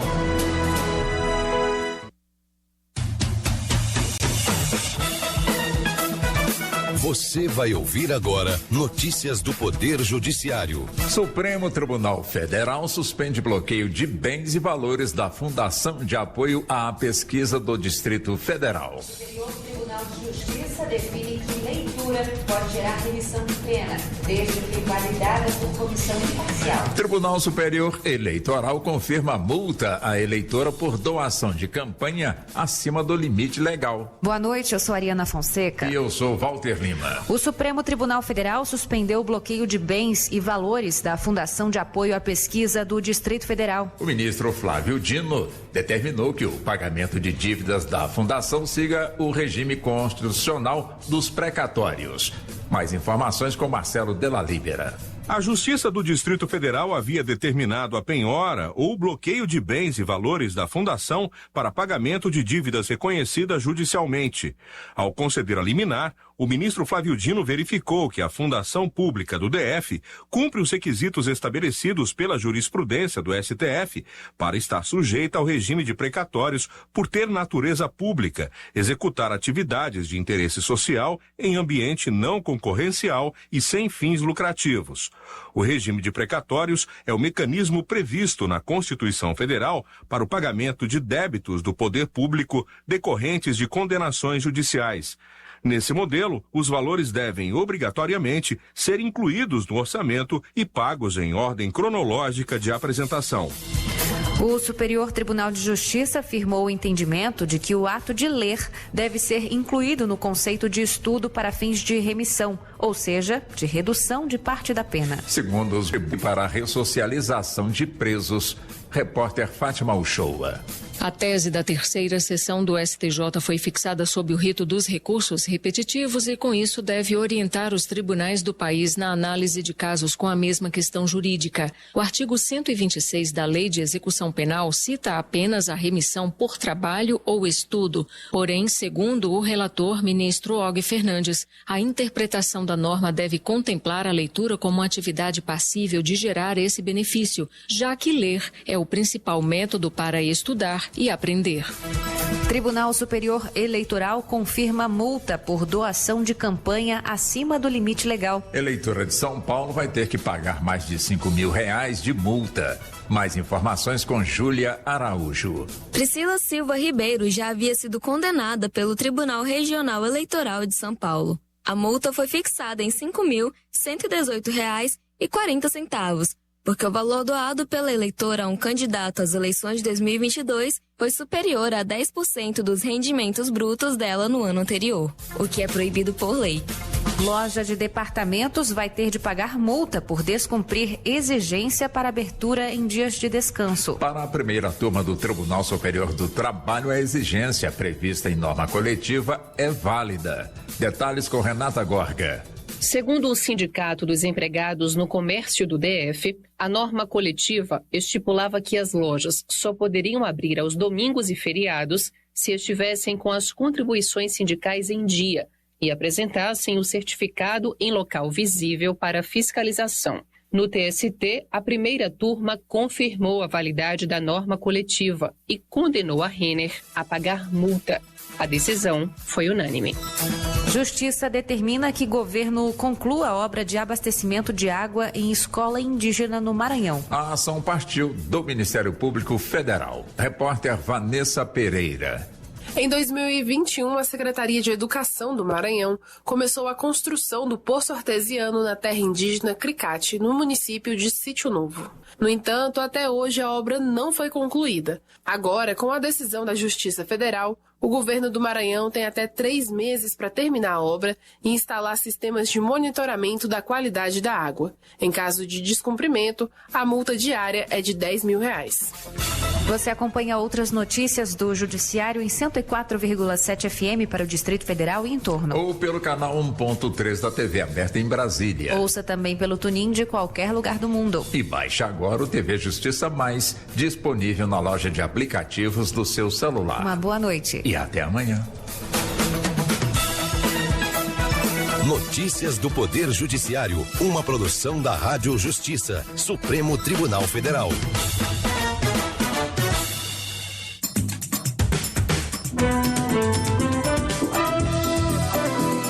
Está no ar o Jornal do Senado.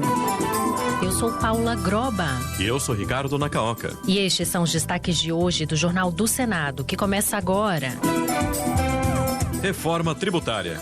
Relator estima a aprovação da segunda parte em setembro. Tratamento domiciliar pode virar obrigação para planos de saúde com internação. CPMI do INSS. Defensora Pública aponta descontos irregulares atrelados a empréstimos consignados desde 2019. Boa noite. Boa noite. O Senado deve votar até setembro a segunda parte da regulamentação da reforma tributária, segundo o relator, senador Eduardo Braga. O projeto define a criação do comitê gestor do novo imposto, que vai substituir o ICMS e o ISS, e estabelece a alíquota do tributo sobre heranças. Repórter Érica Christian. Após reunião com o ministro da Fazenda, Fernando Haddad, o senador Eduardo Braga, do MDB do Amazonas, anunciou que vai apresentar no próximo dia 9 o relatório do segundo projeto de regulamentação da reforma tributária. Ele diz que a proposta deve ser votada na Comissão de Constituição e Justiça até o dia 17. Entre os principais pontos está a criação do Comitê Gestor do Imposto sobre Bens e Serviços, responsável por administrar a arrecadação do IBS, que vai substituir o ICMS, que é estadual, e o ISS, que é municipal. Segundo a proposta, o comitê contará com representantes dos estados e municípios. Eduardo Braga acredita no acordo para votar o projeto no Senado em setembro. Essa reforma não é uma reforma do governo, isso é uma reforma que reestrutura o manicômio tributário de consumo, tanto é que o contencioso jurídico tributário deste país chega a 5 trilhões de reais. O projeto também define a alíquota do imposto sobre transmissão causa-mortes e doações e permite o uso da contribuição de iluminação pública para custear câmeras de vigilância. Eduardo Braga ressaltou que a aprovação dessa proposta vai ter impactos positivos para a economia do país. São muitas as modernidades, muita simplificação, muita transparência, muita segurança jurídica. Eduardo Braga antecipou que deverá acatar no relatório diversas sugestões de mudanças. Por isso, o projeto deverá retornar à Câmara dos Deputados. E durante uma audiência na comissão mista da medida provisória que define novas regras de tributação de aplicações financeiras e ativos virtuais, representantes de entidades que operam nesse setor alertaram que a padronização em 17,5% das alíquotas vai encarecer os produtos oferecidos aos consumidores. Na próxima semana, a comissão mista que analisa a MP vai discutir o fim da isenção para investimentos, como as letras de crédito do agronegócio e imobiliário. Repórter Alexandre Campos. Diego Pérez, da Associação Brasileira de Fintechs, que representa as instituições que atuam na intermediação entre credores e devedores no mercado de crédito,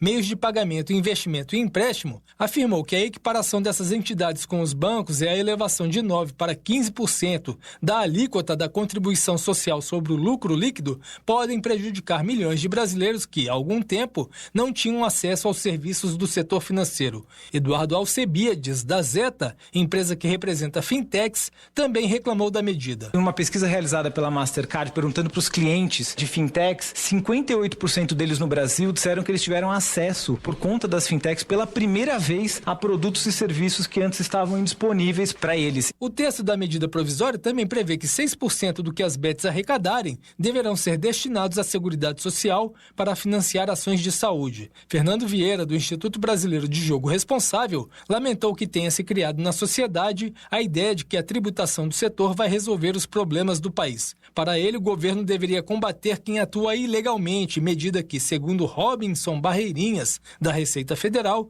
também está prevista na medida provisória. Planos de saúde que incluem internação poderão ser obrigados a oferecer a cobertura domiciliar aos seus beneficiários. Este é o objetivo de um projeto aprovado pela Comissão de Assuntos Sociais. Repórter Marcela Diniz. O projeto obriga as operadoras de planos de saúde a fornecerem assistência domiciliar ao paciente que deixou uma internação hospitalar para continuar se tratando em casa. No relatório, o senador Flávio Arnes, do PSB do Paraná, argumenta que as despesas de um paciente residencial chegam a ser 60% menores em comparação com um internado em hospital. Ele citou que a internação domiciliar já é garantida pelo SUS, mas que por falta de obrigatoriedade, não são todos os planos de saúde que oferecem esse cuidado. Apesar de não haver obrigatoriedade, muitas operadoras de planos de saúde privados já oferecem a internação domiciliar a seus beneficiários. Entre aquelas que não oferecem o serviço, muitas tiveram de prover esse tipo de cuidado em decorrência de decisões favoráveis a beneficiários que demandaram esse tipo de atenção judicialmente. O projeto do senador Romário, do PL do Rio de Janeiro, poderá seguir diretamente para a Câmara dos Deputados, a menos que haja pedido de senadores para votação no plenário. E a Comissão de Direitos Humanos aprovou mais 2 projetos que beneficiam as mulheres vítimas de violência. Elas terão prioridade em atendimento psicológico no SUS e o atendimento feito exclusivamente por mulheres. Repórter Marcela Cunha. O primeiro projeto cria uma fila prioritária no SUS para mulheres que sofreram violência e garante que elas tenham acesso mais rápido à assistência psicológica e social e também a cirurgias plásticas reparadoras. O projeto original focava nas vítimas de agressão que resultasse em dano físico ou estético, mas foi modificado pela relatora, a senadora Augusta Brito, do PT do Ceará, para quem, independentemente de sequelas visíveis, os traumas psicológicos podem ser tão ou mais graves. O outro projeto assegura atendimento de saúde preferencialmente feminino para mulheres que sofrem violência doméstica e familiar.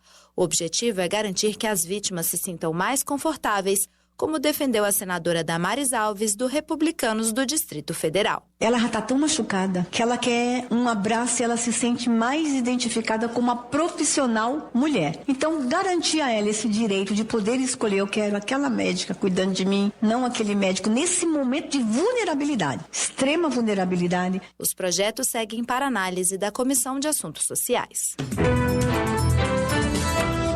O senador astronauta Marcos Pontes, do PL de São Paulo, defendeu o fim do foro privilegiado e a anistia aos envolvidos nos atos de 8 de janeiro.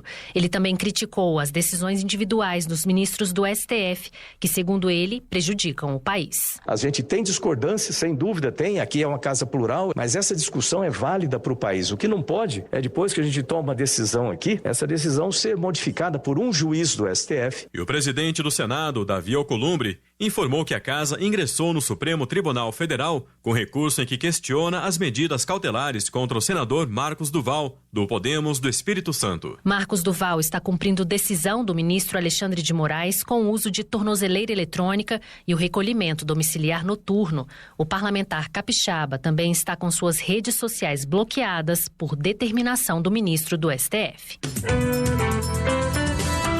A defensora pública Patrícia Betim Chaves foi a primeira a depor na CPMI do INSS. Ela informou que desde 2019, a Defensoria já recebeu cerca de 500 casos de descontos irregulares e que integrou um grupo de trabalho criado naquele ano para tratar do assunto. A comissão também ouviu em sessão secreta o delegado da Polícia Federal, Bruno Bergamaschi, responsável pela condução do inquérito da Operação Sem Desconto. Repórter Rodrigo Rezende. Patrícia Betim Chaves fez parte de um grupo de trabalho sobre o assunto criado em 2019 e já extinto, composto pela própria DPU, pelo Ministério Público, representantes do INSS e outros órgãos de controle. Patrícia afirmou em resposta ao relator da CPMI, Alfredo Gaspar, do União de Alagoas, que casos individuais já vinham desde 2019 e que pelo menos 500 cidadãos recorreram à Defensoria Pública em casos do tipo. Pelo que eu tenho conhecimento, os descontos regulares de entidades associativas ocorrem, pelo menos na Defensoria Pública da União, desde 2019. A senhora pode taxativamente dizer os descontos irregulares só começaram a partir de 2019? Isso eu não tenho como afirmar. Patrícia Betim também foi questionada sobre o acordo do qual a DPU fez parte de ressarcimento dos valores cobrados indevidos aos aposentados. A senadora Damares Alves, do Republicanos do Distrito Federal, quis saber sobre essa opção do acordo, já que o pensionista pode deixar de receber parte de recursos. A defensora afirmou que o acordo visa a celeridade e o desafogamento da justiça. O deputado Paulo Pimenta, do PT do Rio Grande do Sul, afirmou que o aumento dos descontos indevidos se deu a partir do surgimento de diversas associações fantasmas, principalmente a partir de 2019.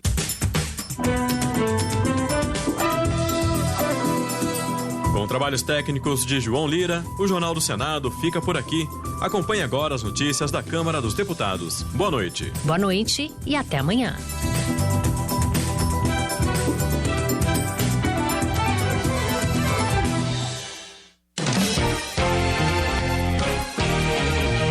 Jornal.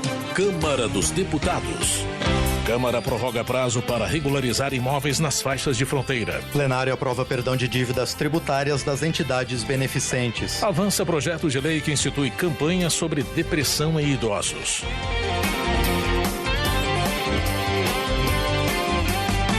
Boa noite.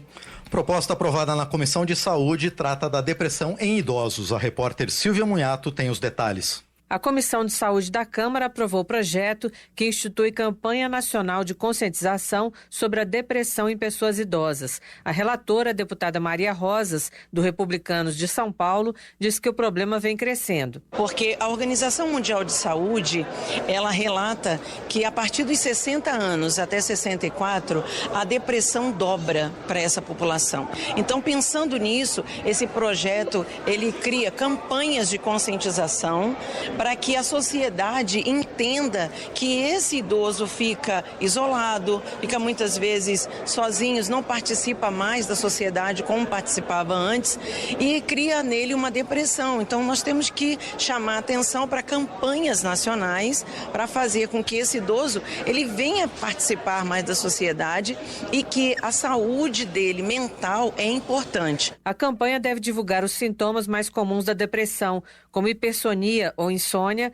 alteração nos hábitos alimentares e irritabilidade repentina. Também deverão ser criados canais institucionais para identificação e cuidados com a depressão e o incentivo à busca por atendimento profissional especializado.